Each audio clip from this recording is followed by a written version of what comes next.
Good morning, YouTube. We're still wrenching on the Unpimp My 360, and today we're going to do some time belts and hopefully get it finished and back on the road. So are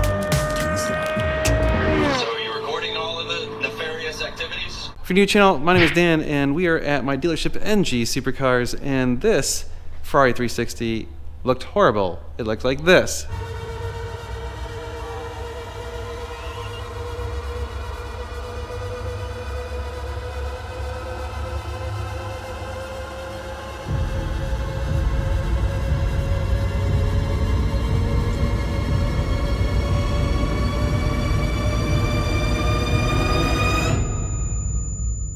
Now it's been unpimped and we are converting it into a manual, but we're not quite done. So we've got the cables hanging here. We don't have the clips. So these little clips go right here. Clip these in place. We don't have those. We lost them, or they weren't in the kit. I don't know, whatever. They should be here in 1 or 2 days. Until then, we were checking it out and we have no idea when the last time belt service was done on this car. So we're just gonna do one. I don't wanna do one, but we're gonna do one. The time belt cover's off, and it looks like one of the belts is kind of loose, so we're going to take care of that one. Well, we're going to take care of them both, but you know, it indicates that we definitely need to do this. Good news is we already have like the access hole open, so we'll show you from the inside in just a minute. I need to get this coolant pipe out of the way because right now I can't get the other time belt cover off so that we can see the time belts, and so I'm going to do that. It looks like we're going to have to take that off. Get that out of the way. We got to take this little crush box out of the way so that we can actually get a wrench onto the pulley and get the crank pulley off and that sort of stuff. So that's a big old bolt. That one's got a whole lot of tension, so that one's gonna be interesting. Already got the belts, accessory belts off the lower components. You can see the time belt up there. Well, maybe. Yeah, there you go. So that one's not in too bad a shape. This one, not so great a shape. Get wrenching on this and get these things changed out. I don't like time belt services. They always make me nervous. All right, YouTube, so we have the panel off. We already got the covers off. I got that hose out of the way. So now we could get that this cover off. You have to take off this hose. There's just no room. So like I was saying, this belt, you can see pretty tight. This belt, not very tight. Yeah, it's pretty bad. The belt's probably stretchy, and that's meaning it's time to go. Now, granted, I just want to point out that, yes, I'm aware that at different points in the rotation, the belts will tighten and loosen. So this could be at like the loosest point, but that's unacceptably loose. So yeah, we're gonna change them out. So we have to get this pulley off. In order to get this pulley off, we have to take off this little crush box because there's no way to fit a wrench in there.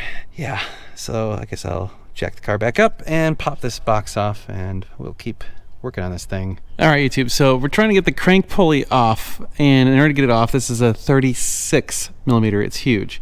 So what you have to do is there's a little panel on the 360 right here. You unscrew it and you get access to the flywheel and the clutch and all that stuff. And basically you want to jam something in there to prevent it from rotating while you put 10,000 ugga-duggas of force on this thing.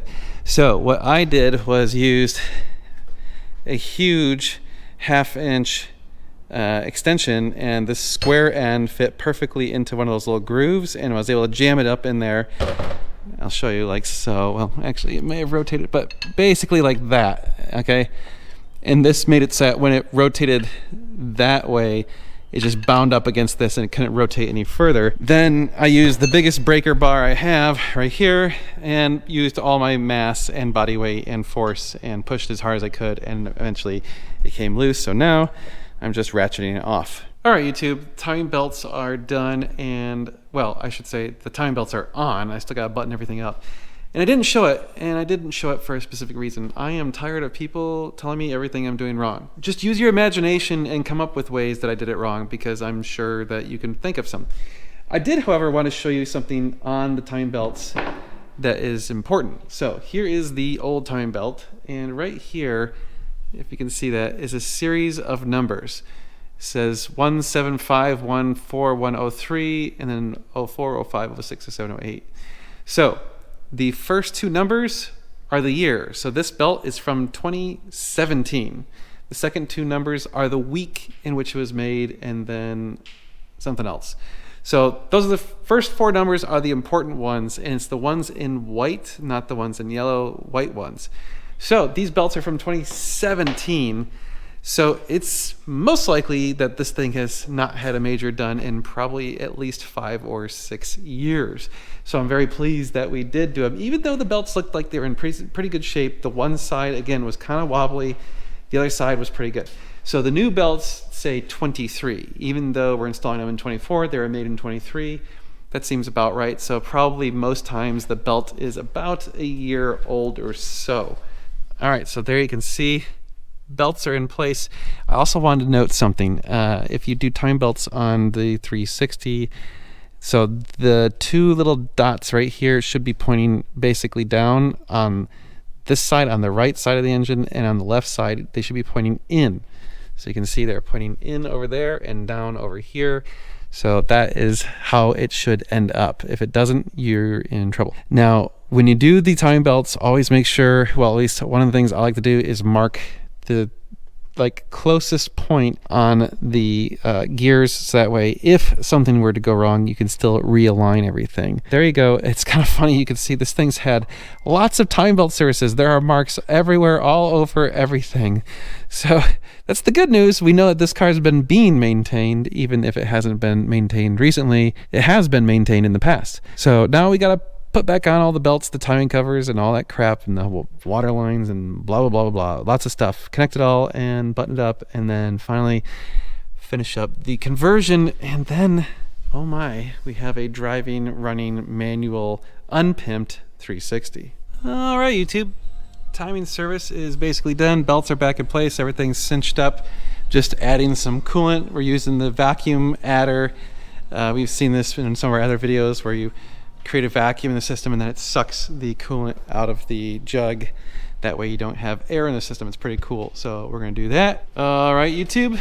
Finally got the little clips and we have the cables connected. I put it in reverse on the inside and I shoved it into reverse here. So we're gonna see how close that is. So let's lower the car and row through some gears. It feels like it's way too far. It's not going far enough forward. Yep. Was it going into gear correctly? It feels like it's going into gear. What about 2? 2's good. 3. Yeah, 1, 3, and 5 are.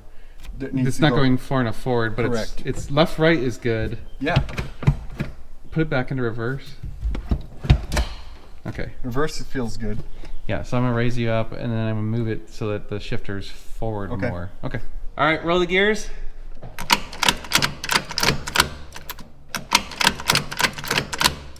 Oh yeah, baby.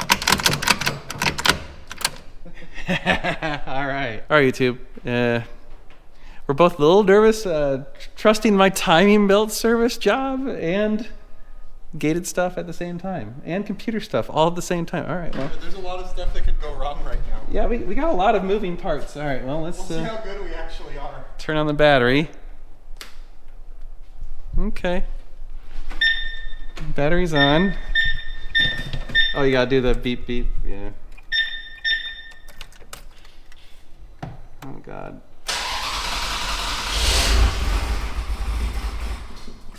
Okay. Well, nothing grenaded. No lights on. The check engine light's gone? No lights. No lights? Well, try first gear. Oh! Yeah! First gear. Second gear. Third gear. There's a parking brake. Parking brake's on. I was like, why is it stopping so fast? There we go.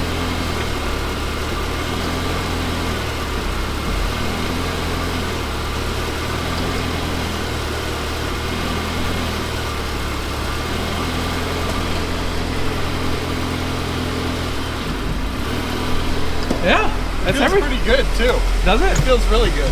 Dude. And no lights. No lights. Wow. Well, I guess maybe it's time to button up the interior and... This belt looks like it might be a little loose.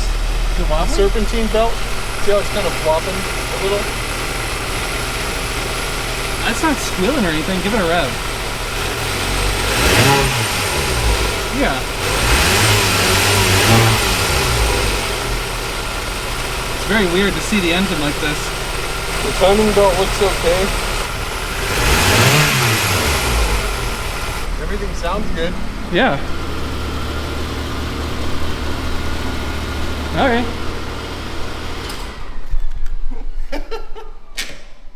That was one of the more nerve-wracking startups. All right.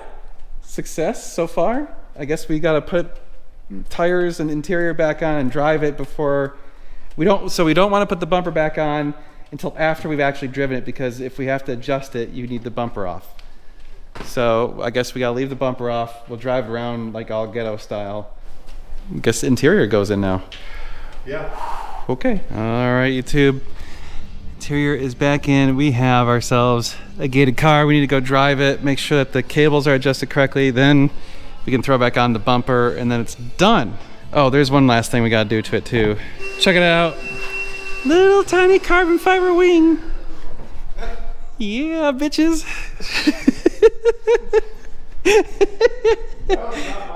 Look at that thing. It's amazing. Oh yeah.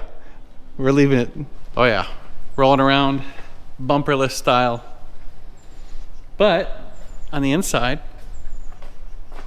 it's gated. Ooh. Yes. Oh shit. All right, here we go. Josh is driving now. I already drove it. Dan doesn't want to drive the car with no bumper on it. Yeah. And our spoiler, it's embarrassing. The spoiler is not embarrassing. The no bumper is embarrassing. It's more embarrassing to drive my Tesla around.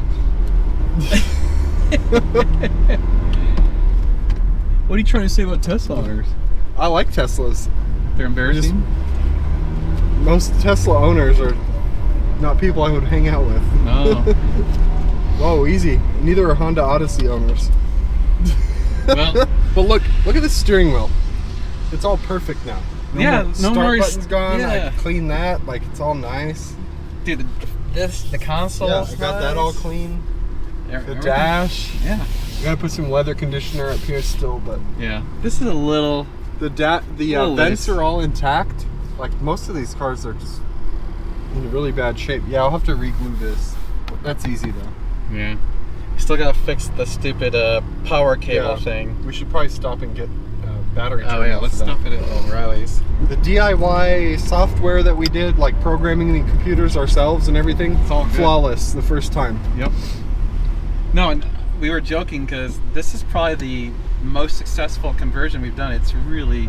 We haven't had to adjust it. I mean, I don't think we're going to need to adjust it. I don't think it's so. driving perfect. We got the it first perfect. time. First shot. The 360 feels a little lighter on its feet than a 430 that's gated. I don't know. it feels It's not as fast, but it feels a little bit lighter. It's more go-karty. Yeah. Oh yeah, it feels good.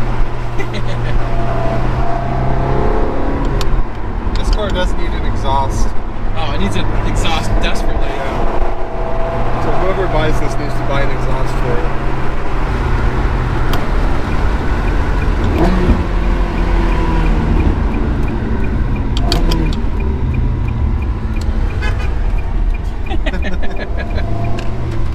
He didn't like our no bumper situation.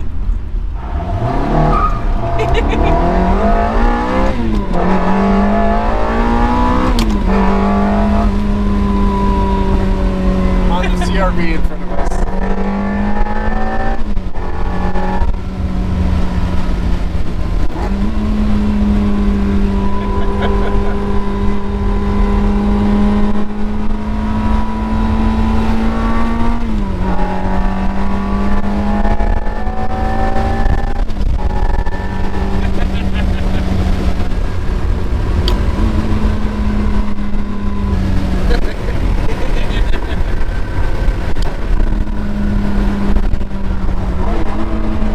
Oh yeah. Oh yeah. It has that sound. You can hear the sound that it has. It's just very muffled. It wants to come out. It wants to come out, and it's like the muffler's like, no, you're not allowed to have fun. You must be boring. Well, YouTube, it's fully unpimped. Yes, we have completed the unpimping of the 360, and it is now a manual, and well, now we gotta go get it painted. So I guess that's one last step. So yeah, needs to get the roof repainted, unfortunately. So it'll be another week or two until we get it back from paint, but then it's for sale, or I should say it's for sale now. If one of you guys want this, send us an email, sales@ngsupercars.com. This now beautiful 360 can be yours, and it's a manual. Yes, it's fantastic. So we've had to do, man, there ended up being a bunch of stuff we had to do to this thing to get it to be unpimped. What a pain in the ass. You know those little suspension blocks that were in the coils? Yeah, there was 5 blocks on each side in the front. I'm sure it drives much better now. Anyway, we're going to drive it around some more, put some miles on it, make sure everything's happy. I mean, we did do a time belt service as well as all the other stuff. So oil's been topped off. I just checked that. Yeah, that was a lot of work. Woo! Like, share, and subscribe, because we got cool stuff like this coming your way. And of course, visit our website, normalguysupercar.com. There you can buy parts and services, and NG Supercars, that is our dealership website. But we will see you in the next video. Until then, we're gonna be doing cool car stuff. It's gonna be sweet.